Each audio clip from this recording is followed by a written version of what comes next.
자, 여러분들 반갑습니다. 부비게이터입니다. 오늘은 지난 시간에 우리가 부동산 경매 전체적인 절차부터 시작을 해가지고 어떻게 진행되는지에 대해서 좀 얘기를 드렸다면, 그럼 실제로 이제 부동산 경매 입찰하는 거, 그리고 입찰해서 낙찰 받고 난 이후에 어떻게 해야 되는지에 대해서 좀 얘기를 드려보려고 합니다. 전체적인 흐름이 그 머릿속에 그려지겠죠. 그럼 여러분들이 부동산 경매는 이렇게 하면 되는구나, 심플하구나, 크게 어려울 게 없구나 라는 것을 느끼실 수가 있을 겁니다. 그래서 오늘은 실제 우리가 법원에 가기 전에 또는 법원에 가고 난 이후에 어떻게 입찰표를 작성하는지, 어떤 준비물을 챙겨야 되는지 같은 것들을 좀 얘기를 드리고, 그 다음에 저희 수강생 중에서도 이렇게 입찰하고 낙찰을 받으신 분들이 지금 되게 많거든요. 9월달에만 지금 10분 정도 계시는데, 그러면은 낙찰 받은 당일날 되게 어리둥절해 하시는 분들 많이 계세요. 낙찰 받았는데 어떻게 하죠? 지금부터 뭘 해야 되죠? 머릿속에 새하얘지는 거죠. 아무리 배웠다 하더라도 낙찰 받은 당일은 긴장하고 뭔가 얼떨떨한 마음이 크거든요. 그래서 그때 어떻게 해야 되는지에 대해서 당일 이런 지침들을 좀 얘기를 드려보려고 합니다. 그래서 오늘 먼저 첫 번째로 부동산 경매 입찰표 작성 방법에 대해서 얘기를 드려보도록 할게요. 일단 부동산 경매 입찰표를 작성하려면 어떻게 해야 된다고 했죠? 우리가 경매 입찰하려면 실제 법원에 가셔야 된다고 얘기를 드렸습니다. 그래서 법원에 가서 어떤 걸 해야 되는지, 그리고 또 법원에 가기 전에 어떤 걸 준비해야 되는지 얘기를 드릴게요. 그래서 첫 번째로 입찰 전에 준비물이 있습니다. 첫 번째는 신분증은 여권, 주민등록증, 운전면허증 다 가능합니다. 그래서 보통 지참을 하시겠지만 그래도 혹시나 하는 마음에 신분증은 꼭 있어야 되기 때문에 입찰 전에 신분증이 그 지갑이나 어디 가방에 챙겨내는지 확인을 꼭 부탁을 드리겠습니다. 두 번째는 입찰 보증금이에요. 입찰 보증금이라는 게 뭐냐면, 실제로 여러분들이 입찰하기 전에 돈이 없는데 아무나 입찰할 수 있게 하면 안 되겠죠. 그렇기 때문에 최소한의 너가 이 아파트에 대해서 입찰하기 전에는 이 정도 자격 조건을 갖춰야 된다라는 거를 제한해 둔 거라고 보시면 됩니다. 그래서 최저 매각 가격의 10%가 필요하게 되는데요. 이 최저 매각 가격이란 건 무슨 말이냐면, 말 그대로 이 경매 물건의 시작 가격이에요. 그러니까 최소 이 금액 이상은 써야 돼 라는 겁니다. 예를 들어서 실제 시세가 5억짜리가 있는데 최저 매각 가격은 3억인 거예요. 3억 이상은 써야 되는 거예요. 1억을 쓰면 안 된다라는 기준을 만들어 놓은 겁니다. 최소 이 아파트 입찰하기 위해서 너가 3억 정도 이상은 써야 입찰할 수가 있어 하는 그 기준점이 되는 게 바로 최저 매각 가격이다 라고 보시면 됩니다. 그럼 그거의 10%, 예를 들어 방금 최저 매각 가격이 3억이면 3천만 원을 입찰 보증금을 준비를 해서 법원에 가셔야 된다는 거. 그럼 그거는 3천만 원이 현금으로 들고 가는 게 아니고 보통 수표 한 장으로 끊어서 가요. 수표는 은행 가셔서 직접 바꾸실 수가 있는데요. 1원 단위까지 다 할 수가 있으니까 걱정하지 마시고, 대신에 이 뽑는 시기가 중요해요. 뽑는 시기는 입찰 보증금 미리 수표로 입찰 전날에 준비하는 게 제일 중요한데요. 왜냐면은 당일날 이거를 준비하려고 하면은 당일날 법원 근처 은행 가시면은 사람들이 되게 많이 있을 겁니다. 그래서 딜레이가 되는 경우들이 많아요. 법원 은행 업무가 10분, 20분 걸릴 수도 있지만 1시간도 넘게 걸린 적이 저는 있었거든요. 그래서 그게 마음이 불안해지죠. 왜냐면은 1시간 넘게 딜레이했기 때문에 빨리 이걸 써서 내야 된다라는 그 압박감에 시달리기 때문에 그때부터 실수가 나오는 거예요. 긴장하고 그때 이제 조심을 하셔야 되기 때문에 미리 뽑아둘 거를 강조를 좀 드립니다. 근데 그게 내가 직장 다녀서 안 될 수도 있잖아요. 그럴 때는 어떻게 한다? 입찰 당일날 은행이 보통 9시에 문을 여니까 9시 전에 한 10분 전에 도착을 하셔가지고 미리 보증금을 빨리 뽑을 수 있게 세팅을 하시면 됩니다.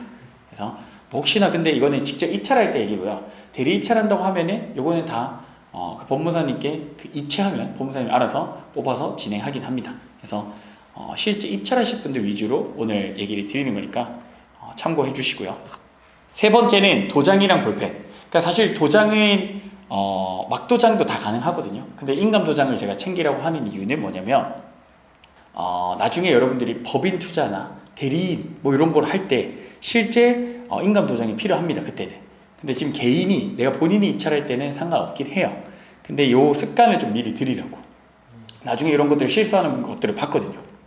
그래서 인감도장이 필요한데 막도장 들고 와서 무효 처리된 경우들도 많이 봤기 때문에 여러분들이 이걸 꼭 인감도장을 들고 다니시는 습관을 좀 들이셨으면 좋겠고요. 볼펜도 거기에 가면 다 있어요. 있는데 사람이 너무 많은 날이나 이렇게 가면 볼펜이 막 안 나오는 경우들도 되게 허다하더라고요. 그래서 그것도 어떻게 된다? 또 기다려야 되니까 그 뭐 볼펜이 예를 10개가 준비되어 있으면은 한 뭐 5개가 안 나와. 그럼 5개 있는 칸에 가서 또 기다려야 돼요.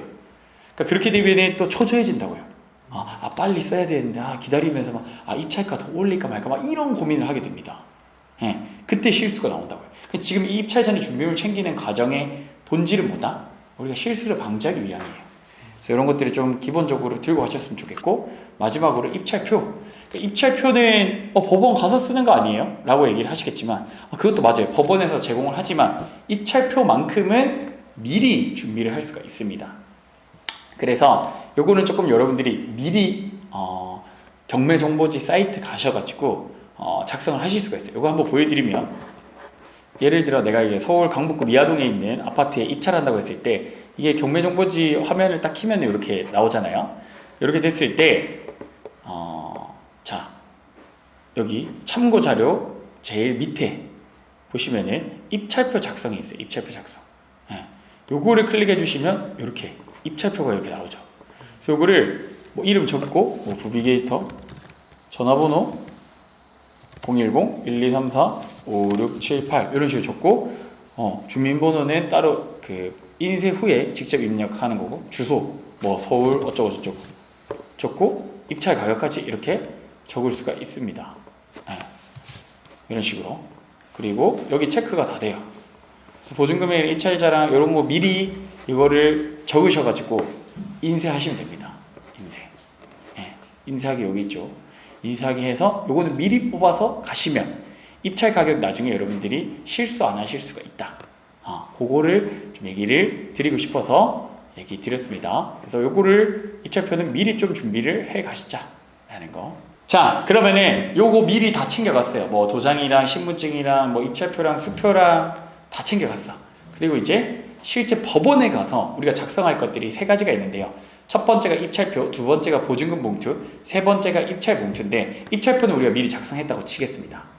그래도 어떻게 작성하는지 조금 간단하게 다시 한번 얘기를 좀 드려보도록 할게요. 그래서 요 3가지가 필요한데, 입찰표는 미리 작성한다. 그래서 요렇게 3가지예요. 지금 보시면은 오른쪽에 이게 입찰표, 중간에 이게 보증금 봉투, 세 번째 이게 입찰 대봉투라고 합니다.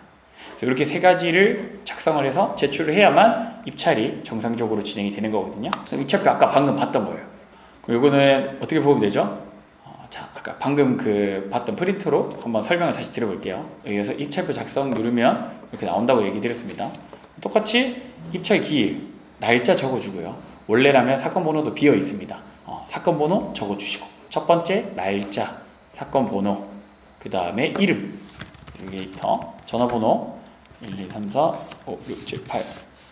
주민번호는 그 주민번호 적어주셔야 되거든요. 이거는 프린트하고 적어주시고, 우린 법인이 아니니까 개인명이니까 이렇게 넘어가고, 주소 뭐 서울 특별시 뭐 강남구 어쩌고 무슨 동 뭐 해볼까요? 아무거나 대치동 뭐 천 다시 1번지 뭐 이런 식으로. 대리인이 아니기 때문에 이건 따라 여러분들이 공란으로 비워주시면 됩니다. 그리고 적어줘야 될 거는 입찰 가격. 뭐 예를 들어 아까 저 아파트 가격이 얼마인지 기억이 안 나지만 뭐 7억 9,999만 9천 원. 그래서 여기에는 입찰 가격을 적는 거예요. 실제로 내가 입찰하고자 하는 가격입니다. 보통 이 입찰 가격이랑 보증금액 가격란을 바꿔서 적는 분들이 계십니다. 그래서 요거를 꼭 확인을 하시고, 보증금액이 아까 얼마였죠? 6,840만 원. 그러면 여기 6,840만 원 적으시면 됩니다. 그리고 보증의 제공 방법은 무슨 말이냐면, 실제로 그 보증금을 어떤 걸로 냈냐? 우리 수표로 냈죠? 그래서 여기 체크를 해주시면 됩니다. 보증을 반환받았습니다. 이건 뭐냐면 나중에 입찰하고 보증금 돌려받을 때 이를 대비해서 미리 적는 거라고 보시면 됩니다. 그래서 여기서 나비게이터 적고 끝이에요. 그럼 입찰표 작성이 끝난 겁니다. 날짜, 사건 번호, 이름, 전화번호, 주소, 입찰 가격, 보증금액, 보증의 제공 방법, 현금 자기야수표, 여기 이름까지. 그래서 여기 인돼 있는 칸 2개에 도장을 찍어 주시면 끝나는 거예요. 그리고 주민번호까지 하고 미리 보게 하고 인쇄하면 끝입니다. 그럼 이렇게 쫙 나오죠. 이걸 뽑아서 가시면 입찰표는 미리 준비가 된 겁니다. 입찰표를 그래서 작성을 이렇게 하고, 두 번째는 보증금 봉투예요. 보증금 봉투는 방금 아까 봤던 그 매수신청 보증 봉투예요. 그래서 앞면과 뒷면이 있는데 앞면에는 사건 번호 이렇게 쓰는 게 있습니다. 그럼 아까 우리 봤던 뭐 2023 타경 12345 이렇게 호 적어주시고 밑에 제출자의 이름, 도장 찍어주시면 됩니다. 그게 앞면이고 뒷면에 보시면 인 이렇게 도장 찍는 란이 또 따로 있습니다. 그래서 여기에 똑같이 도장 쾅쾅쾅 찍어주시고 여기 보증금 봉투니까 수표 한 장 뽑아왔던 걸 여기 안에 넣으시고 접으면 끝이에요. 그리고 작성이 끝났어. 방금 작성했던 두 가지 있죠. 입찰표와 보증금 봉투. 요거를 이 입찰 봉투 안에 넣고요. 그리고 이 입찰 봉투가 제일 크거든요. 여기 앞에 보시면은 제출자 성명, 본인 여기 적혀 있죠. 여기에 이름 적어주시면 됩니다. 네. 그리고 여기 옆에 도장 한번 찍어주시면 되는 거예요. 그래서 여기 뒷면인데 똑같이 사건 번호, 뭐 2023 타경, 뭐 12345. 그 다음에 여기 도장 찍어주시면 마무리가 되는 겁니다. 그래서 인칸 돼 있는 곳은 여러분들이 이제 이렇게 맞게 도장을 찍어주시면 되고 이런 데도 놓치면 안 됩니다. 사건 번호 적어주셔야 되고 앞면에 다시 돌아가면은 이름이랑 도장 찍고 여기까지 접어버리면 여기 접는 선이라고 되어 있죠. 여기까지 접어서 제출하게 되면 원래 호치케이스까지 찍어야지만 제출해도 알아서 호치케이스 찍어서 주십니다. 돌려주십니다. 그래서 이렇게 입찰 봉투까지 해볼 수가 있다. 그래서 간접적으로나마 오늘 입찰표 작성 방법에 대해서 좀 얘기를 드려본 거고요. 주의사항이 좀 있습니다. 주의사항은 아까 얘기 드린 대로 입찰표는 미리 좀 작성을 하자. 그리고 추가적으로 알아둬야 될 거는 왼쪽이 입찰 가격이라 있고 오른쪽이 보증금액이라고 했는데 이 입찰 가격은 수정 자체가 조금 어렵다라는 거 얘기를 좀 드리겠습니다. 입찰 가격이 틀리면은 새로 입찰표를 미리 적어야 돼요. 그래서 그냥 미리 여러분들 작성해서 가시라는 얘기입니다. 두 번째는 보증 금액과 입찰 금액란 확인. 아까 방금 얘기한 대로 왼쪽이 입찰 가격, 오른쪽이 보증 금액. 이거를 반대로 적으시면 안 된다라는 거. 세 번째, 법원 마감 시간을 꼭 확인하자. 그래서 법원의 마감 시간이 법원별로 달라요. 어디는 11시 10분, 어디는 11시 20분, 어디는 11시 30분. 그래서 이거는 미리 여러분들이 그 해당 법원을 검색하셔가지고 마감 시간 확인하면 블로그나 이런 데 잘 나와 있고요. 아니면 경매계에 전화하셔가지고 확인할 수가 있습니다. 그래서 미리 여러분들이 시간을 쫓기지 않게 확인하시고 좀 한 시간 마감 시간 좀 넉넉하게 남기고 입찰하시길 바랍니다. 그래서 여기까지 해드렸고 이렇게 하면은 이제 어떻게 된다? 낙찰 받는 분이 생긴다. 우리 수강생 사례분들 좀 얘기를 좀 드리면 이분도 이제 9월 이제 마지막에 이 영상 찍는 날 지금 낙찰을 받았어요. 30대 남자 직장인이시고 4천만 원 정도 시세보다 싸게 낙찰을 받았습니다. 요거를 좀 얘기 드리면 지금 보시면은 2등이랑 한 200만 원 정도 차이가 나고요. 평 아파트인데 3억 1,500에 낙찰 받았습니다. 요거 뭐 시세 한번 대략적으로 한번 보면요. 지금 제일 싼 매물이 얼마에 나와 있죠? 3억 6천에 나와 있습니다. 그래서 사실 시세 대비 요 호가 대비만 잡아도 시세보다 4,500만 원 정도 싸게 나와 있고요. 거래된 거 보시면은 최근 거래가 4억 2,900인데 뭐 이건 층수가 좀 좋아서 차이가 좀 있습니다. 그래서 제일 못 낮게 거래돼도 3억 5,600, 뭐 3억 8천, 6,500, 3억 4,200 최소가. 그래서 가장 최근 거래로 봤을 때 못해도 3억 4천대 이상은 됩니다. 1층, 4층 이런 게. 지금 우리가 낙찰받은 가격이 3억 1,500. 그러니까 못해도 지금 거의 한 3천만 원 이상은 싸게 샀고 거의 한 4천만 원 가까이 저희 그 시세 대비로 봤을 때 그러합니다. 요 동호수 대비로 봤을 때 한 4천만 원 가까이 싸게 받았고 한 3번 정도 만에 낙찰 받으셨어요. 공부하신 지는 한 4개월 정도 됐고요. 그래서 평범한 30대 남자 직장인이시고 저번 주에도 한번 입찰 들어갔다가 떨어졌는데 오늘 좀 받아가지고 제가 촬영 전에 지금 받아가지고 연락이 오셔서 바로 따끈따끈하게 얘기를 좀 드려봅니다. 그래서 대출은 아마 거의 한 90% 가까이 나올 겁니다. 무주택자라서. 이 아파트를 또 우리 지난번에 다른 수강생이 7월달에 한번 받으셨었거든요. 근데 그분 또한 대출 90% 지금 받아서 명도 중에 있습니다. 그래서 이것도 아마 90% 가까이 나올 것 같고요. 싸게 받아가지고. 자, 그럼 방금처럼 이렇게 낙찰 받은 사람들이 이제 생기죠. 입찰표 쓰고 낙찰 받은 사람들. 그럼 낙찰 받은 이후에 어떤 걸 해야 되냐? 라는 걸 좀 알려드릴게요. 자, 낙찰 당일에는 보통 이렇게 연락이 와요. 선생님, 뭐 이렇게 이제 대리 입찰하신 분들인 겁니다. 요 왼쪽 분은 선생님 총 4명이 응찰해서 최종 낙찰됐다. 그래서 뭐 보증금 영수, 요거는 이제 법무사 쪽에서 연락이 온 거예요. 대리입찰에서. 아, 요렇게 낙찰이 됐습니다 하면 대리입찰하면 요렇게 결과를 알려줍니다. 자, 선생님 뭐 낙찰됐다고 합니다. 다음에는 어떻게 진행해야 될까요? 그러니까 이제 공부를 다 했음에도 불구하고 당일이 되니까 이렇게 어떻게 돼요? 머리가 하얘지는 거예요. 근데 제가 이제 이런 것들은 우리가 이제 다마고치 이런 걸 하고 있기 때문에 다 도움을 드리고 있어요. 낙찰이 어떻게 해야 되고 뭐 이런 것들 하고 있지만 똑같이 또 오른쪽 분들 부비님 저 낙찰됐어요. 방금 불려서 문서 작성 대기 중이에요. 하는데 이러고 나서 바로 카톡 온 게 뭐부터 해야 될까요? 다 그렇게 연락이 옵니다. 다 똑같이. 예. 왜냐면 이 강의 내용에 제가 다 있었지만은 당일날 되면 아까도 얘기 드렸지만은 어떻게 된다? 머릿속이 하얘져요. 그러니까 모르는 게 당연해요. 처음이니까 그래요. 처음 하고 나면은 그 다음부터는 이제 본인이 알아서 척척하겠지만 처음이니까 얼떨떨한 겁니다. 낙찰된 것도 내가 지금 낙찰 잘 받은 게 맞나? 내가 이게 좀 높게 쓴 거 아니야? 뭐 이런 생각도 들 거고 맞죠? 그렇게 생각이 들겠지만 어쨌든 그런 거 감안하더라도 이렇다라는 거. 그래서 이거 한번 얘기 드리면 낙찰 당일에는 뭐부터 해야 되냐? 첫 번째로 요 두 가지가 있어요. 경매 사건 기록 열람 또는 포스트잇 붙이기. 경매 사건 기록 열람을 직접 입찰을 하신 분만 가능합니다. 대리 입찰 말고. 그날 경매계에 가셔가지고 해당 경매계에 가서 내 사건 번호를 불러주고 뭐 500원짜리 수입 인지를 제공을 하면은 사건 기록 열람이란 게 가능해요. 사건 기록 열람이 뭐냐면 말 그대로 이 경매 사건에 대한 모든 정보가 다 들어가 있는 거예요. 대출 받은 거, 언제 받은 것부터 시작해서 채권 채무가 얼마나 있는지 뭐 이런 것들부터 해가지고 전부 쫙 나와 있습니다.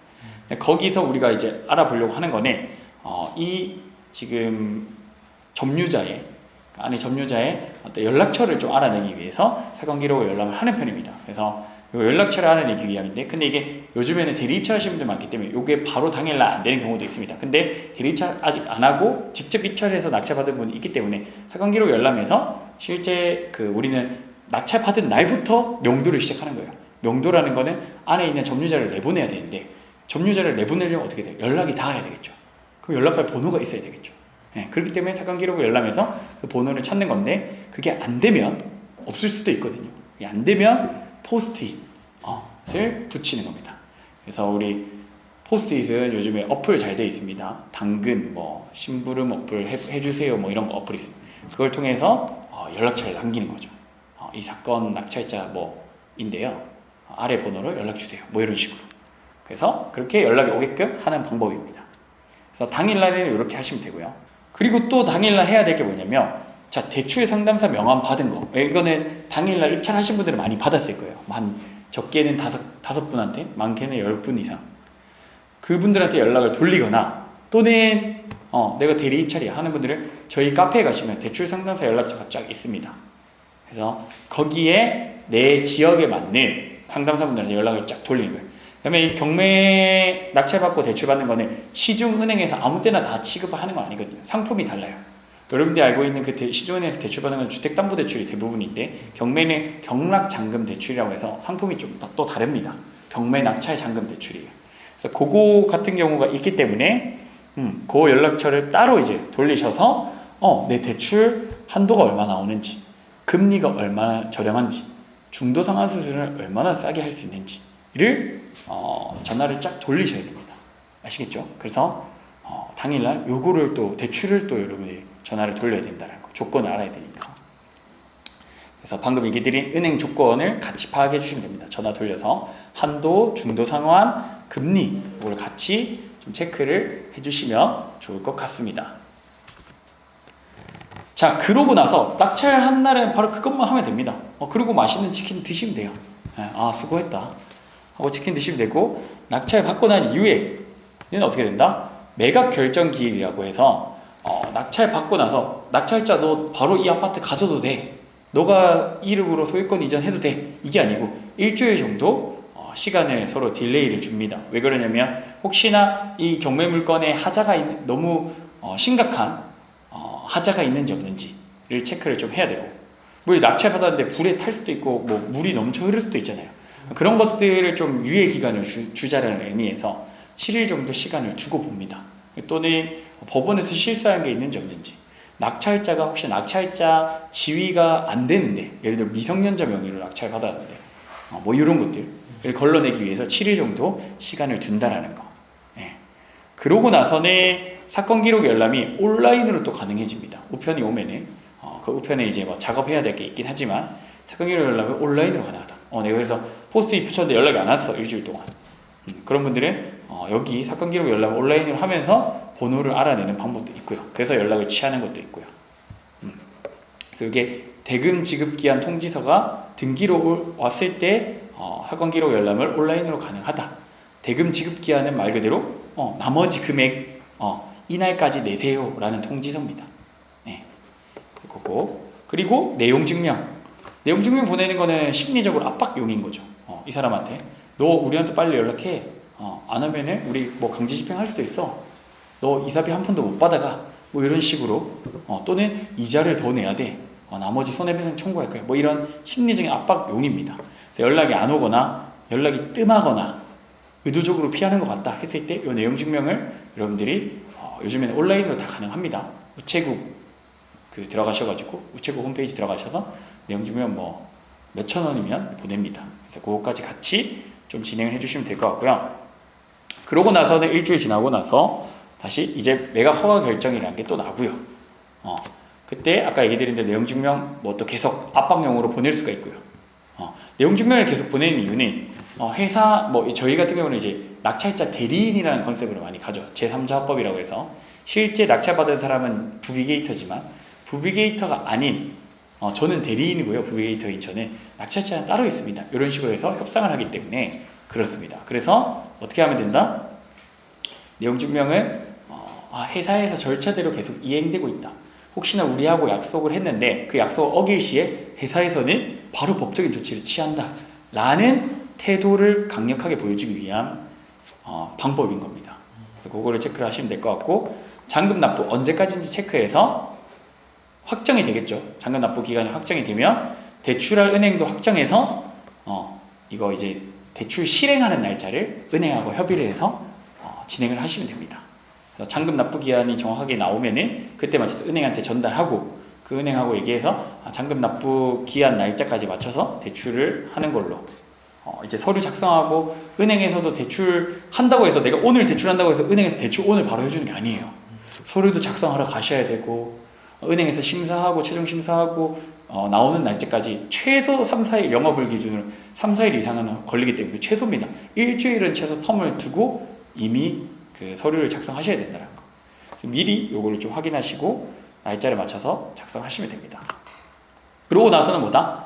점유자 명도. 명도가 아까 뭐라 했죠? 점유자를 내보내는 걸 명도라고 하는데 점유자는 안에 살고 있는 사람 얘기합니다. 요거는 어떻게 한다? 아까 사실 낙찰 받은 날부터 연락된 날로부터 바로 명도가 시작하면 돼요. 빠르면 빠를수록 이분들을 이사 날짜를 좀 땡길 수가 있으니까 최대한 같이 해 나가는 겁니다. 낙찰 받으면서. 그러면서 단계별로 점유자를 압박하고 협상. 이건 뭔 말이냐? 아까 얘기한 내용 증명을 하나씩 보내는 거예요. 일주일에 하나씩. 그리고 문자를 보내요. 선생님, 여기 이사 날짜 우리 이렇게 하기로 하셨는데 저희 회사에서는 뭐 요 정도 날짜까지밖에 안 됩니다. 이사비는 이 정도 금액밖에 안 됩니다. 뭐 이런 것들. 그리고 뭐 내용 증명을 보냈으면 내용 증명 보낸 거를 캡처 떠서 문자로 한 통 더 보낸다든지. 내용 증명이 이렇게 발송될 겁니다. 안에 담긴 내용은 이러이러합니다. 사장님과 원만한 협의가 되었으면 좋겠습니다. 원만한 협의가 되면 법적 조치는 모두 다 해지가 됩니다. 뭐 따로 이행하지 않습니다. 뭐 이런 식의 압박을 계속 하는 겁니다. 하지 않고 그대로 내버려두면 어떻게 된다? 이 사람들이 계속 이사비를 올려달라 하거나 이사 날짜를 계속 딜레이 시킵니다. 그럼 우리가 손해죠. 이자 비용은 계속 나갈 수도 있으니까. 그래서 최대한 요거를 같이 진행하시면 된다. 근데 이런 것들이 좀 어려울 것 같다 하시는 분들은 어떻게 하면 된다? 저희 1대1 다마고치 프로젝트 하시는 분들은 제가 전부 다 이거를 케어해드리고 있습니다. 그래서 명도 지금 제가 지금 올해만 해도 지금 수십 건을 하고 있는데 같이 다 강제 집행한 경우는 거의 없습니다. 여러분들 걱정 안 하셔도 되고요. 한 건 있었지만 그거는 강제 집행한 게 협의가 안 돼서 안 한 게 아니고 짐이 있어서 짐을 놔두고 도망간 거예요. 근데 그게 법적으로 강제 집행을 해야만 그 짐을 처리할 수가 있거든요. 그래서 한 거고 문제가 됐거나 싸우거나 이거 소송을 간다거나 이런 건 전혀 없었습니다. 전부 다 대화로 다 해결됐고 이사비를 안 주고 끝난 경우도 많이 있습니다. 그래서 걱정하실 필요 없고 저희 다마고치 신청하시면 제가 전부 다 케어해서 명도까지 다 해드리니까 걱정 안 하셔도 됩니다. 지금 우리 수강생 사례를 한번 좀 얘기 드리면 30대 여자 직장인분인데 실투자금 1,000만 원대로 1,500만 원 차익을 내고 매도 예정입니다. 매매 사업자를 내서 아마 거의 최소 80에서 100% 가까운 수익을 낼 예정인데 이게 최근에 9월달에 낙찰 받은 사례예요. 요건데요. 1억 1,400에 낙찰 받으셨고 원래는 이 물건이 80만 원 차이로 2등한 물건인데 앞에 1등 하신 분이 법인이라서 뭐 서류를 제대로 안 챙겨 오셨나봐요. 그래서 운 좋게 낙찰을 받으신 사례입니다. 그래서 시세는 1억 한 3천 좀 넘게 형성이 되어 있는데 우리 예상 매도 가액은 1억 3,200에서 3,500 정도 보고 있긴 합니다. 그거는 이제 우리 희망인 거고 보수적으로 1억 3천 정도 잡고 지금 대출이 90% 나왔거든요. 1억 200인가 나왔다고 합니다. 그래서 요거 같은 경우는 잔금 납부 기간이 아직 한참 남았어요. 9월 2일 날 낙찰 받았는데 잔금 납부 기간이 10월 23일. 그래서 지금 안에 그 명도가 거의 마무리됐습니다. 뭐 협의가 좀 잘 되고 있어서 왜냐면 여기 안에 그 임차인 분이거든요. 그래서 배당을 어느 정도 받아가는 임차인 분이신데 이분하고 협의가 좀 잘 돼서 명도는 거의 완료가 되고 있는 상태고 그 다음에 요거는 한 1억 3천대 정도에 바로 매도를 할 계획입니다. 그래서 요거 이런 게 팔리나요 했을 때 요거 팔립니다. 저희 세대수가 얼마 안 되긴 하지만 거의 올해만 그 7월 달에만 거래가 2건 정도 거래가 됐고 이 주변에 입지를 따졌을 때는 이 정도 금액 아파트가 없거든요. 왜냐면 이 주변의 아파트는 다 5억, 6억 이렇게 해요.